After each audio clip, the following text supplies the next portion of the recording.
નમસ્કાર મિત્રો, યોજના અને માહિતી યુટ્યુબ ચેનલમાં આપનું સ્વાગત છે. મિત્રો, આપ અમારા ચેનલને સબસ્ક્રાઈબ ન કરી હોય તો સબસ્ક્રાઈબ કરી લેવું અને ઘણી બધી યોજનાઓના વિડીયો મૂકેલા છે, તેમાંથી કદાચ આપને કોઈ વિડીયો ઉપયોગી આવી શકે તેમ હોય છે, માટે અમારા દરેક વિડીયોને જોવા વિનંતી. મિત્રો, હાલ મને ઘણા બધા લોકોના મેસેજ મળેલા કે જોબ કાર્ડ એટલે શું છે. તો ખરેખર જોબ કાર્ડ એટલે શું છે એવા ઘણા બધાને પ્રશ્ન હોય છે, અને જોબ કાર્ડ શું કામ આવે છે, અને ઘણા બધા મિત્રોનો એવા પણ પ્રશ્ન હતા કે કયા કયા કામોમાં આવે છે અને તેમના માટે બનાવવા માટે શું શું ડોક્યુમેન્ટ જોતા હોય છે. તો આપણે તેમની સંપૂર્ણ જોબ કાર્ડ વિશેની માહિતી મેળવીએ.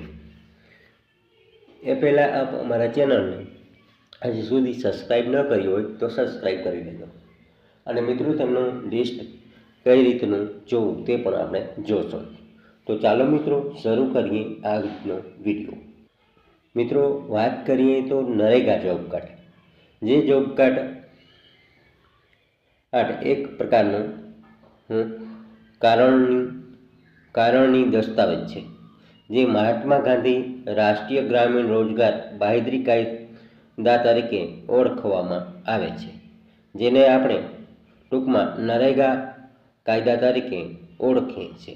આ કાયદાની અંદર 100 દિવસ સુધીની રોજગારી બાંહેધરી આપવામાં આવે છે. નરેગા જોબ કાર્ડ જે છે 18 વર્ષથી 60 વર્ષની પુખ્ત વયના લોકો કઢાવી શકે છે, અને તેના આધારે રોજગારી મળી શકે. જોબ કાર્ડ ધરાવતી વ્યક્તિ એક દિવસ મહેનતાણું ₹224, કુલ 100 દિવસનો મહેનતાણું ₹22,400 લેખે મળી શકે ચૂકવવામાં આવતું હોય છે. તો જોબ કાર્ડ અરજી કર્યાના 15 દિવસમાં તેમનું આપવામાં આવે છે. 5 વર્ષ સુધી માન્ય રહેતું હોય છે. આ જોબ કાર્ડની અંદર તમે તમારા કુટુંબના દરેક સભ્યનું નામ પણ જોડી શકો છો.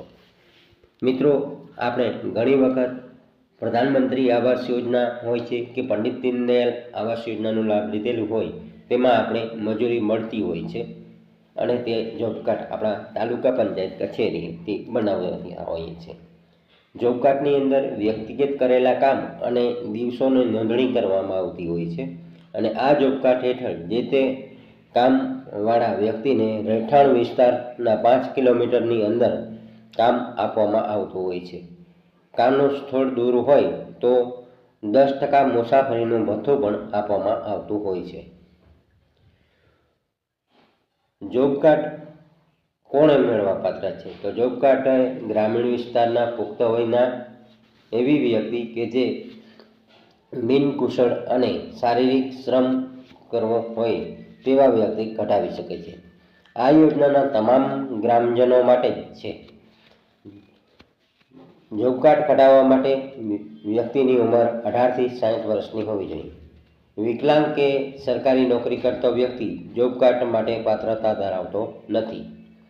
જોબ કાર્ડ માટે તમે તલાટી, ક્રમ મંત્રી, સરપંચ, ઉપસરપંચ, ગ્રામ સેવક કે પંચાયતના સામાજિક ન્યાય સમિતિના અધ્યક્ષ પાસે જઈ અને અરજી કરાવી શકો છો. જોબ કાર્ડ માટે જરૂરી ડોક્યુમેન્ટ તો રેશન કાર્ડની ઝેરોક્ષ, અરજદારનો ફોટાવાળો સરકારી ઓળખપત્ર, બેંક ખાતાની પાસબુકની નકલ, પાસપોર્ટ સાઇઝનો ફોટો. જૂનું જોબ કાર્ડ હોય તો તે વ્યક્તિ રિન્યૂ કરવા માટે જૂનું જોબ કાર્ડ અને આધાર કાર્ડ જ આપવાનું રહેતું હોય છે. જો મિત્રો આ રીતે જોબ કાર્ડ માટેની પાત્રતા અનુસાર ઉચ્ચક વ્યક્તિ કઢાવી તેના માટે જણાવેલા ડોક્યુમેન્ટની જરૂરી હશે. જો તેને નરેગા જોબ કાર્ડ લિસ્ટમાં તમારું નામ તપાસવામાં આવે તો નરેગા જોબ કાર્ડ વેબસાઇટ ઉપર તમે તપાસી પણ શકો છો. મિત્રો, ત્યાર પછી આપણે વાત કરીએ તો જોબ કાર્ડની. તેઓમાં જોબ કાર્ડમાં આપણે ઘણા બધા કામો કરાવી શકતા હોઈએ છીએ.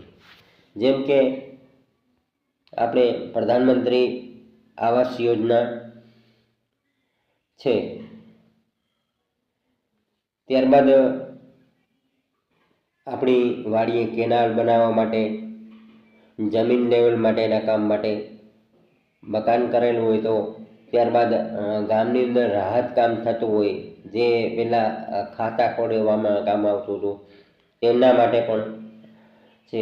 બાગાયતના રોપા જે ચોપતા હોય તેમના માટે પણ આ કામ થતું હોય છે.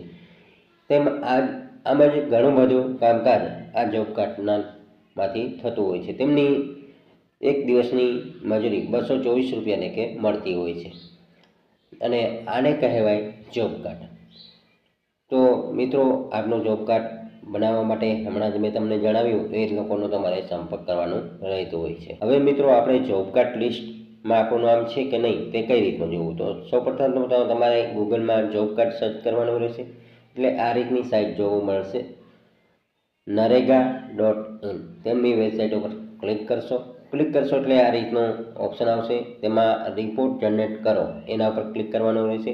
એટલે અહીં ઘણા બધા રાજ્યો દેખાશે. તેમાંથી હું અત્યારે ગુજરાત સિલેક્ટ કરું છું. ત્યારબાદ ગુજરાત સિલેક્ટ કર્યા બાદ અહીંથી તમારે વર્ષ સિલેક્ટ કરવાનું રહેશે. તો હું 2024-25 સિલેક્ટ કરું છું. ત્યારબાદ મિત્રો તમારે જિલ્લો પસંદ કરવાનો રહેશે. ત્યારબાદ મિત્રો તમારે બ્લોક પસંદ કરવાનો રહેશે. હું અત્યારે કોઈ પણ એક બ્લોક પસંદ કરું છું. ત્યારબાદ તમારે અહીંથી એક ગામડો સિલેક્ટ કરવાનો રહેશે. તો હું અત્યારે કોઈ પણ એક ગામડો સિલેક્ટ કરી રહ્યો છું. ત્યારબાદ અહીં આગળ વધો લખેલું છે તેના ઉપર આપણે ક્લિક કરશું. ક્લિક કરશું એટલે આ રીતની સાઇટ જોવા મળશે. ત્યાં ચોથા નંબરનો જોબ કાર્ડ ઇન્ફોર્મેટ રજિસ્ટર એના ઉપર ક્લિક કરશો એટલે આપણે આ રીતના જોબ કાર્ડમાં નામ દેખાડવામાં આવશે. ફરી મળીશું આવી જ માહિતી લઈને. ત્યાં સુધી આપ અમારા ચેનલ યોજના અને માહિતીને સબસ્ક્રાઈબ ન કરી હોય તો સબસ્ક્રાઈબ કરી લેવું અને વધુ માહિતી માટે નીચે લિંક આપેલી છે જે વોટ્સઅપ ગ્રુપની છે તેમના દ્વારા પણ આપ અમારી સાથે જોડાઈ શકો છો. ફરી મળીશું આવી જ માહિતી લઈને. ત્યાં સુધી અમારા ચેનલને સબસ્ક્રાઈબ કરી લેજો અને અમારો વિડીયો ગમે તો લાઈક અને શેર પણ કરી દેજો.